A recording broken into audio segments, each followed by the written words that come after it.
सुंदरवन के जंगल में गरीब टुनटुनी चिड़िया अपने पति टुन्नू और अपनी दो बेटियों के साथ रहती थी, जिनका नाम सुनहरी और पिंकी था। बेचारी टुनटुनी अपनी बेटियों का पेट पालने के लिए जो भी काम मिलता उसे कर लेती, क्योंकि टुनटुनी का पति टुन्नू शराबी था। वो टुनटुनी को बहुत मारता पीटता था, जो पैसे कमाता उसे शराब में उड़ा देता था। टुनटुनी उसकी बेटियों को कई कई दिनों तक भूखा रहना पड़ता था। एक दिन टुनटुनी ने बहुत सोचा, इस तरह दिन भर भूखे रहने से मेरी बेटियां कुपोषण का शिकार हो गई है। अक्सर इनकी तबीयत बिगड़ जाती है। टुन्नू जी से कहने का कोई फायदा नहीं, वो तो बस सारा दिन शराब के नशे में धुत रहते हैं और इन बेटियों से बहुत जलते हैं। उनसे कहने का कोई फायदा नहीं है, वो मेरी कोई मदद नहीं करेंगे। मुझे ही खुद कुछ करना होगा। अगर अपनी बच्चियों को बचाना चाहती हूँ तो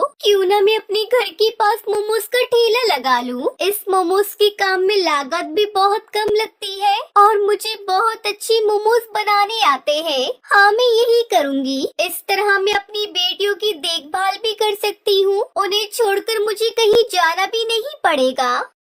फिर टुनटुनी ने जो पैसे बचा कर रखे थे उनसे वो अपने घर के बाहर मोमोज का ठेला लगा लेती है। इस काम में उसकी दोनों बेटियां भी उसकी मदद करती है। मोमोज ले लो, मोमोज, गर्मा गर्म चटपटी मोमोज ले लो। एक बार खाओगे तो बार बार आओगे।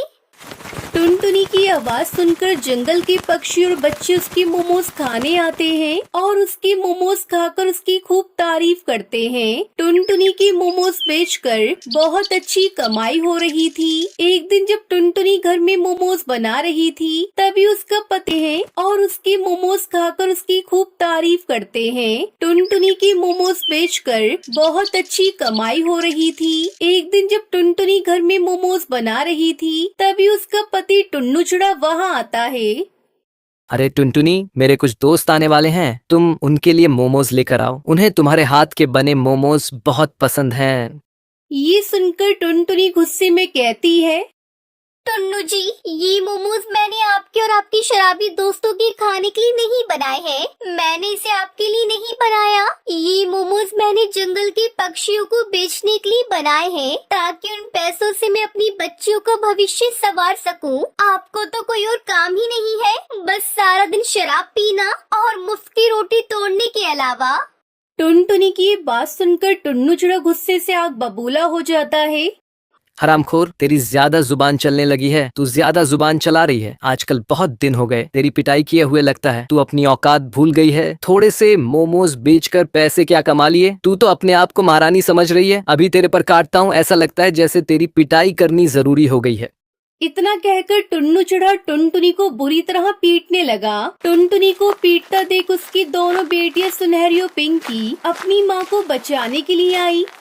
पापा, पापा मत मारो मम्मी को, छोड़ दो, मत मारो, मम्मी मर जाएंगी। इन्हें छोड़ दो पापा, आप बहुत बुरे हो। आप हमारी मम्मा को छोड़ दो।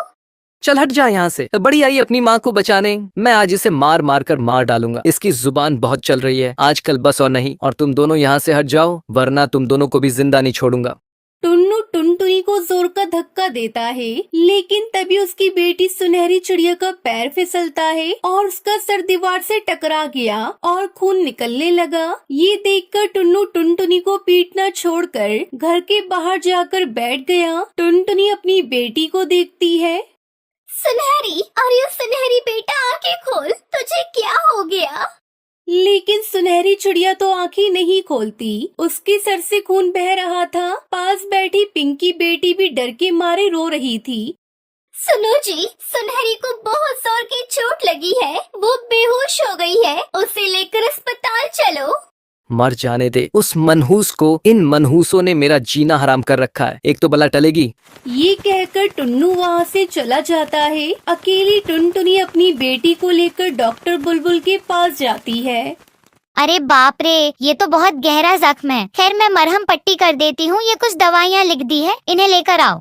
दवा की पर्ची देखकर टुनटुनी रोने लगी। क्या हुआ, कोई परेशानी है तुम्हें? डॉक्टर, मेरे पास दवा के पैसे नहीं है। मैं कहाँ से दवा लेकर आऊँ? मेरे सारे पैसे मेरे शराबी पति शराब पीने में उड़ा देता है। ठीक है, तुम रो मत, मैं अंदर से कुछ दवाइयाँ दे देती हूँ। तुम्हें अपनी बच्ची को लेकर फिर से आना होगा। तुम कोई काम क्यों नहीं करती? मुझे मेरे अस्पताल में एक काम करने वाली की जरूरत है। चाहो तो तुम ये काम कर सकती हो। तुम्हें सिर्फ झाड़ू पोंछा करना होगा। मैडम, मेरी 2 बेटियां हैं। मैं उन्हें छोड़कर कैसे आऊंगी काम पर?